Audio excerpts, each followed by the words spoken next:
অন্নপূর্ণা ভান্ডারের ফর্ম চলে এসছে আমার হাতে। 1 পেজ 2 পেজ না, পুরোপুরি 12 পেজের। আর পশ্চিমবঙ্গের 80% মহিলারা অন্নপূর্ণা ভান্ডারের ফর্ম ফিল আপ করতে পারবে না। আর এই ফর্ম ফিল আপ করার জন্য আপনাদেরকে লম্বা লাইন দিতে হবে, যেতে হবে কম্পিউটার সেন্টারে, না হলে বিডিও অফিসে।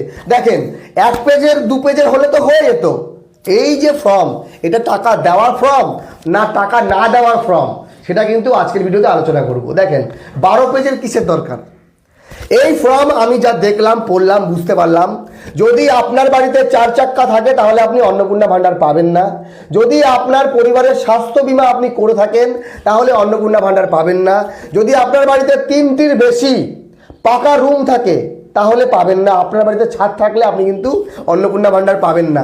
আপনার বাড়িতে যদি ফ্যামিলিতে অনেক জমি থাকে তাহলে আপনারা পাবেন না। আপনার পরিবারে কেউ যদি ইনকাম ট্যাক্স দেয় সরকারকে তাহলে আপনারা অন্নপূর্ণা ভান্ডারের 3,000 টাকা পাবেন না।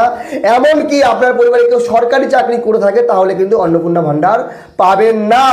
বিজেপি ক্ষমতায় আসার আগে বলেছিল লক্ষ্মীর ভান্ডার যারা যারা পান তাদের প্রত্যেকের অ্যাকাউন্টে 3,000 টাকা ঢোকানো হবে এই জুন মাসের 1 তারিখে। কিন্তু সেই কথা হঠাৎ করে বদলে গেছে।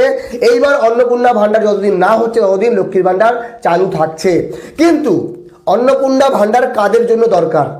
যে সকল মহিলারা গরিব দুঃখী, যারা দরিদ্র সীমার নিচে থাকে তাদেরই দরকার, এমনটাই অনেকে মনে করছে। তবে এর আগে তাহলে কেন বলা হয়েছিল প্রত্যেক মহিলার অ্যাকাউন্টে 3,000 টাকা ঢুকবে? চলেন এই ফর্মে দেখেন কি কি আছে, কি কি ডিটেলস আছে, পুরো জানাবো। আর আপনাদের এই ভিডিওটা শেয়ার করতে হবে, অনেককে দেখতে সাহায্য করুন এবং জানুন সত্য কারা কারা পাবেন কারা কারা পাবেন না। পুরোপুরি ভিডিও দেখবেন। প্রথম পেজে আপনার পরিবারের যে হেড আছে ওনার নাম, ওনার অ্যাকাউন্ট নাম্বার, ওনার আধার নাম্বার, ওনার ভোটার নাম্বার থেকে শুরু করে অ্যাড্রেস সব কিছু দিতে হবে। দ্বিতীয় নাম্বার যদি পেজে যান সেখানে পরিবারের সদস্য এবং সকল প্রাপ্তবয়স্কের ব্যাংকের অ্যাকাউন্ট নাম্বার দিতে হবে। মানে অন্নপূর্ণা ভান্ডার দেওয়ার জন্য শুধু মহিলার অ্যাকাউন্ট নাম্বার দিলে যথেষ্ট, কিন্তু না, সরকার এখানে পরিবারের প্রত্যেকের ব্যাংকের অ্যাকাউন্ট চেক করবে যে আপনাদের অ্যাকাউন্টে কত ব্যালেন্স আছে, কিভাবে টাকা ঢোকে। 3 নম্বর পেজে এপিক নম্বর সহ প্রত্যেকে যারা প্রাপ্তবয়স্ক তাদের এপিক নম্বর দিতে হবে যে আপনারা ভারতীয় কিনা, আপনাদের ভোটার কার্ড আছে কিনা। চতুর্থ পেজ, এই পেজ আপনাদের নির্ণয় করবে আপনারা অন্নপূর্ণা ভান্ডার পাবেন কি পাবেন না। প্রথমেই আছে আপনার কি ডিজিটাল রেশন কার্ড আছে, আপনি কি সরকার থেকে রেশন নেন, আপনারা কি প্রতি মাসে রেশন তোলেন, এটা তো গেল রেশনের।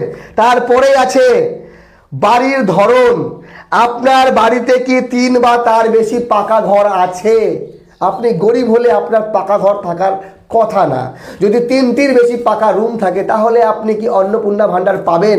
প্রশ্ন থেকেই যাচ্ছে। আপনি তো সত্য দেবেন, আপনার সত্য বলতে হবে, আপনি মিথ্যা বলতে পারবেন না।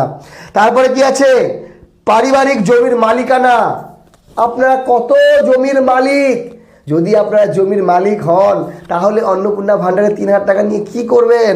তারপরে আছে যানবাহন, আপনি আপনার পরিবারে কোনো সদস্য কি অবাণিজ্যিক মোটর চালিত 4 চাকা ব্যবহার করে, বিলাসবহুল 4 চাকা 4 হুইলার কোনো গাড়ি আছে, যে গাড়িতে করে আপনারা ঘুরতে যান, তাহলে কি অন্নপূর্ণা ভান্ডারের দরকার আপনাদের আছে। তারপরে পরিবার ভিত্তিক সদস্য স্বাস্থ্য বীমা, আপনি স্বাস্থ্য বীমা করে রেখেছেন, এত চিন্তা, তাহলে স্বাস্থ্য বীমা করার টাকা থাকলে তাহলে অন্নপূর্ণা ভান্ডার কি করতে নেবেন। এই পুরো ডিটেলস কিন্তু আপনাদেরকে ভরতে হবে প্রত্যেক সদস্য অনুযায়ী। তারপরে আসেন 5 নম্বর পেজ। 5 নম্বর পেজে কি আছে আয়কর বা পেশাগতভাবে আপনারা কি ইনকাম ট্যাক্স দেন। অনেকে ইনকাম ট্যাক্স ফাইল করে রাখে শুধুমাত্র লোন নেওয়ার জন্য। তো ইনকাম ট্যাক্স ফাইল তো আছে, আপনাকে বলতে হবে হ্যাঁ আছে, তাহলে কিন্তু অন্নপূর্ণা ভান্ডার হয়তো আপনারা না পেলেও পেতে পারেন, না পেতে পারেন। তারপরে কর্মসংস্থানের ধরন, আপনারা কেমন কর্ম করেন, সরকারি বেসরকারি বা দিনমজুর বা পরিযায়ী শ্রমিক, কি সব কিছু আপনাদেরকে এই ডিটেলস দিতে হবে। তারপরে আসেন এখানে আছে শিক্ষাগত যোগ্যতা, আপনাদের পরিবারের শিক্ষাগত যোগ্যতা কি আছে, কেমন শিক্ষিত আপনারা, আপনারা কি কর্ম করার যোগ্য, যদি শিক্ষিত হন তাহলে কর্ম কেন পাননি, পুরোপুরি এই অন্নপূর্ণা ভান্ডারে আপনাকে দিতে হবে। তারপরে চলে আসেন এই পেজে, মানে 12 পেজ তো দিয়ে দিয়েছে। তারপরে এই যে 7 নম্বর পেজে আপনার পরিবারে কেউ সদস্য সাংবিধানিক মন্ত্রী পদ রাজনীতির সঙ্গে যুক্ত কিনা, তারপরে কোনো সদস্যর সরকারি পেনশনভোগী কিনা, তারপরে কোন সদস্য জিএসটি অ্যাকাউন্ট নাম্বার আছে কিনা, পরিবারের মোট বার্ষিক আয় কত, মানে সিএ আবেদন করেছেন কিনা। বিষয় হচ্ছে কি অন্নপূর্ণা ভান্ডার দেবে নাকি আপনাদের পরিবারের তথ্য সরকার নিচ্ছে। যে পশ্চিমবঙ্গের কোন পরিবার কেমন আছে, তারা কত ইনকাম করে, কতগুলো অ্যাকাউন্ট, কত টাকা, কত জমি, কত গাড়ি, কত বাড়ি, পুরো ডিটেলস দিচ্ছে। এর মানেটা হয়তো অনেকেই বুঝতে পারছে না, তবে যারা বোঝা তারা বুঝে গেছেন। অন্নপূর্ণা ভাণ্ডার সহজেই 3,000 টাকা পাবেন না, যতটা সহজে লক্ষ্মীর ভাণ্ডার পেতেন। তো যারা যারা লক্ষ্মীর ভাণ্ডার পেতেন তাদেরকে অন্নপূর্ণা ভাণ্ডার দেওয়া হবে, যেমনটা অগ্নিমিত্রা পাল বলেছিলেন, সেই কথা পুরোপুরি মিথ্যা হতে যাচ্ছে। কারণ লক্ষ্মীর ভাণ্ডার আর অন্নপূর্ণা ভাণ্ডার দুটো পুরোপুরি আলাদা। লক্ষ্মীর ভাণ্ডার অনেক পুরুষও পেত, অন্নপূর্ণা ভাণ্ডার কিন্তু পুরুষ পাবে না, শুধু মহিলারা পাবেন। সেই সকল মহিলা যাদের দরকার ভিডিওটি শেয়ার করুন। আর এই 12 পেজের এই যে ফর্ম ফিল আপ, এতে লাভ কাদের?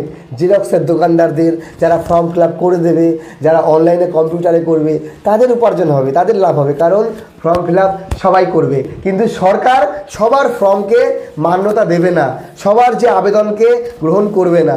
গ্রহণ তাদেরই করবে যারা যোগ্য, যারা অন্নপূর্ণা ভাণ্ডারের জন্য দাবিদার। ভালো থাকবেন সবাই, ভিডিওটি শেয়ার করে দেন এবং আপনাদের মতামত কমেন্ট বক্সে জানাবেন। অন্নপূর্ণা ভাণ্ডার কি হয়ে গেল, কি থেকে কি হয়ে গেল।